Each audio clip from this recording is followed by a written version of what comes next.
All right, Notre Dame is off to the national championship game in Atlanta coming up on the 20th. Who will they play? Ohio State, Texas tonight in Arlington at Jerry's World.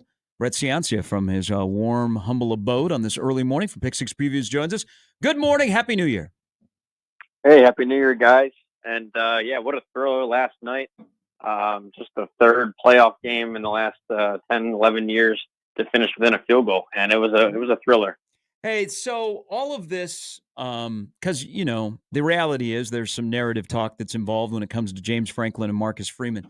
But how do you think Notre Dame was able to use, I mean, that was a bad loss against Northern Illinois, to use that loss to fuel them to make the run that they're on the cusp of winning a national championship, which hasn't happened in a while at Notre Dame? Yeah, well, when you hear these guys talk, when you hear the players talk, when you hear Freeman talk, and people that have interviewed them around the program, you hear about their culture, and it's one of those buzzwords in football that some programs have, and some really back it up on the field. It looks like they're doing that. It looks like they're backing it up.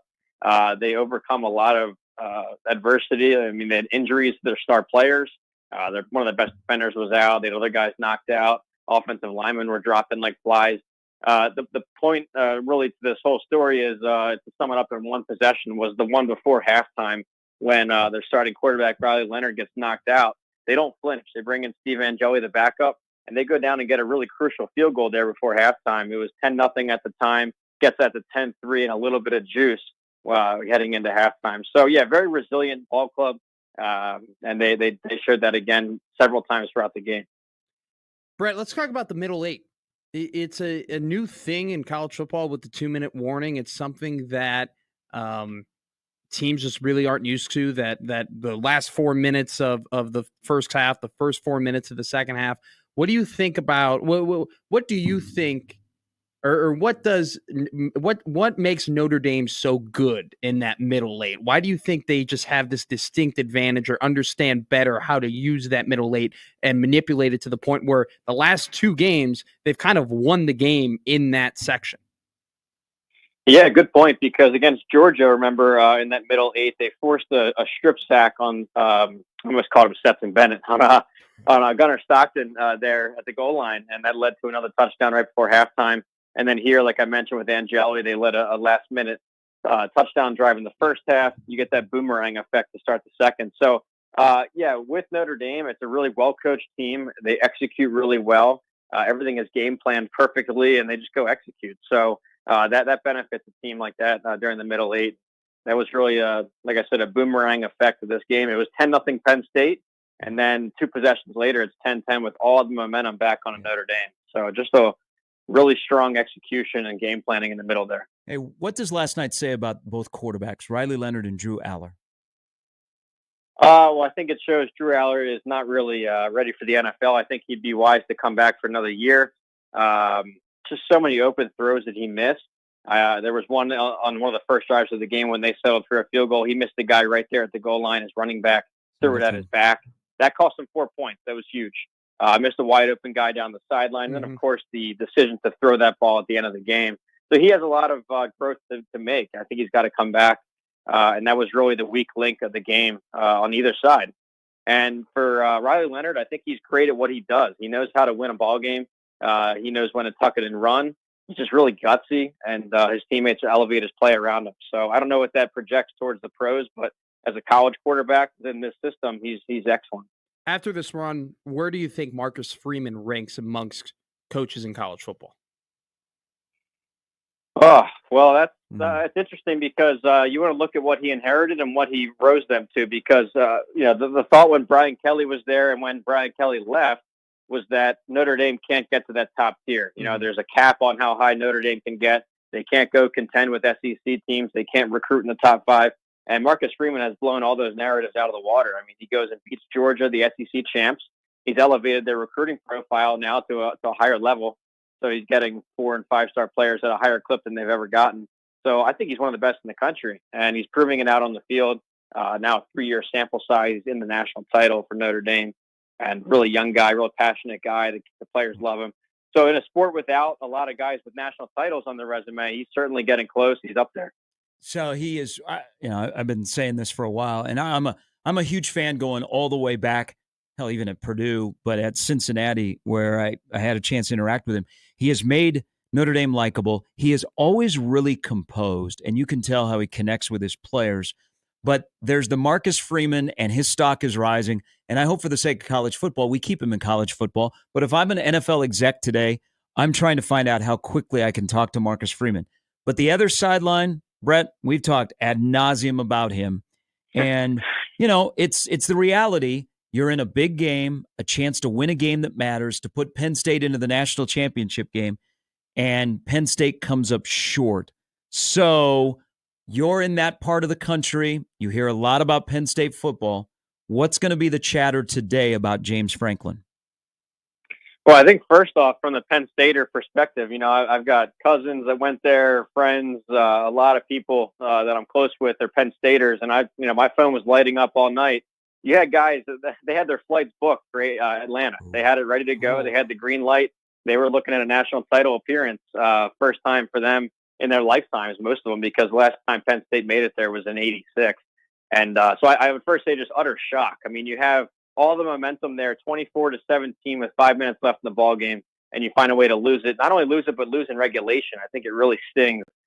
So once that initial shock wears off, I think it comes back to a review of James Franklin again. And this has been his thing for his whole tenure, is that he gets to the big stage. He can win 9-10 games, but against the elite teams, he can't get it done. And they flashed a stat on there. He's 1-18 in his career against the top five. And this is a game, too, where he had the talent advantage. You could argue at least equal. And you got to go execute there at the end of the game. Penn State was given a great bracket luck, if you will, a real great path to the title game. You got to finish it off. You got to execute there. So, it's a tough loss for them to stomach.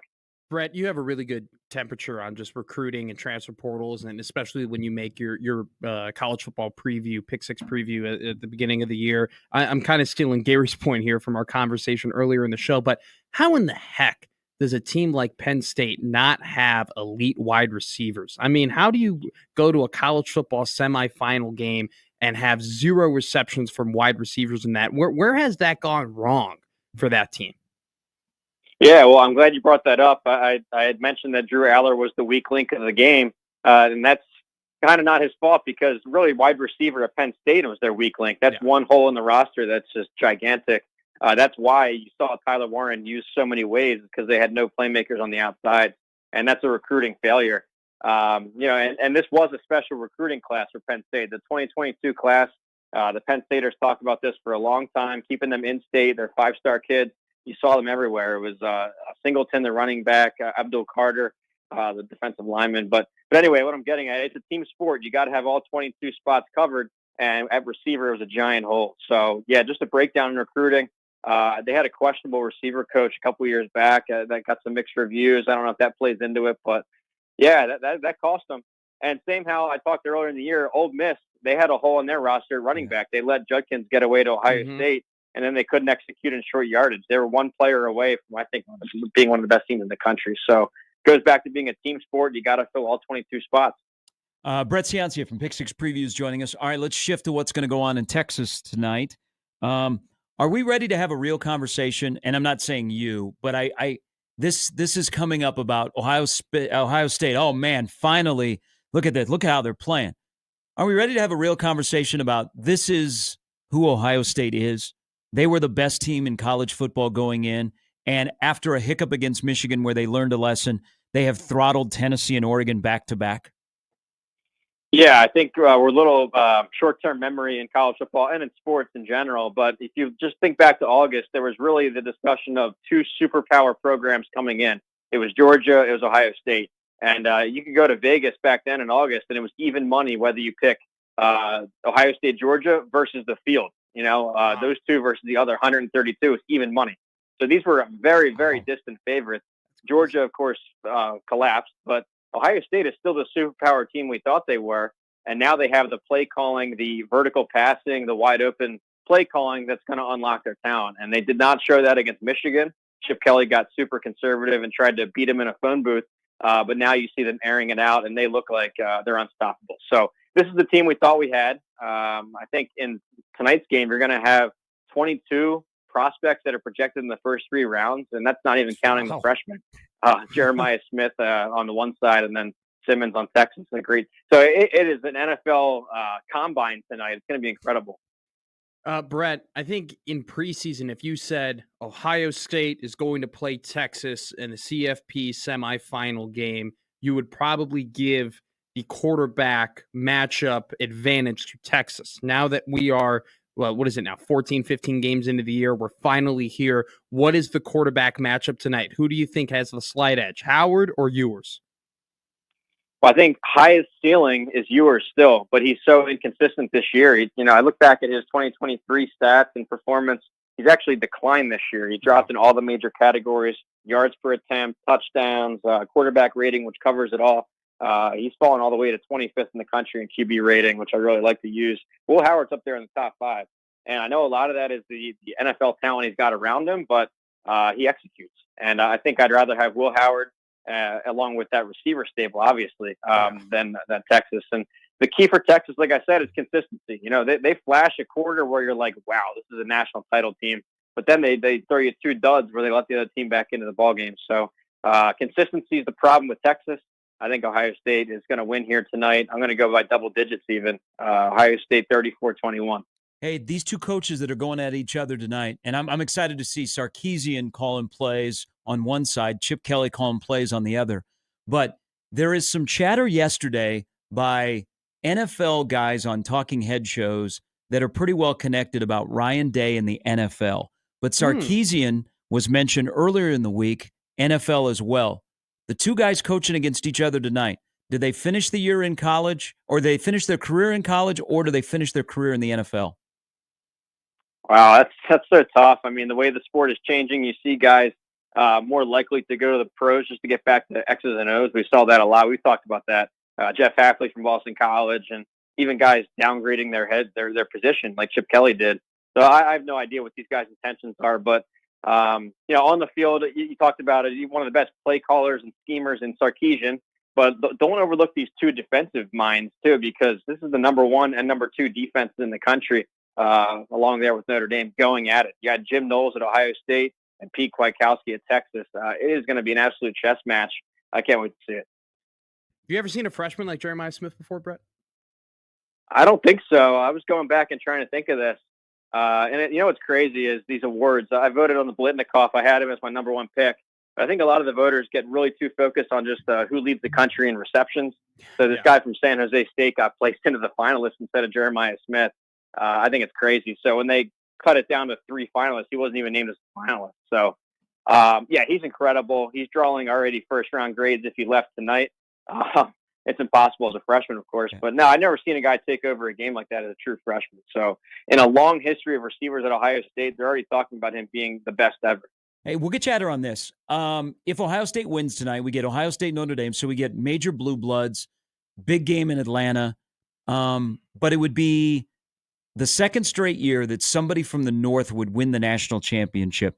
How big of a deal is it for the sport that could happen? And also in this year, we could have 2 Northern schools playing for the title. Yeah, it's huge. I mean, we talk about the college football, the regionality of the sport. I think it's important to get the Northeast and the North and the Midwest back involved really on the championship stage. I went back and charted it, the BCS era and the playoff era. I think it's something like 95% of the games, playoff games, included a Southern team. And only a handful less than that have had 2 non-Southern teams. And of course, Michigan, Washington was one last year. And Ohio State, Oregon, the title in 2014 was one of them. This will become the 3rd or 4th ever. So it's rare. It's 2 big brands, 2 great fan bases. But, even with Penn State, I'm not affiliated with them. It was still cool to see the home state team involved in the Final Four and get our part of the country some attention. So I think it's big for the sport. Yeah, fantastic. Hey, enjoy tonight. We'll talk to you next Friday ahead of the national championship game, my friend. All right, guys. Thank you. Enjoy Thank you, the game Brett. tonight. That's Brett Ciancia from Pick 6 Preview.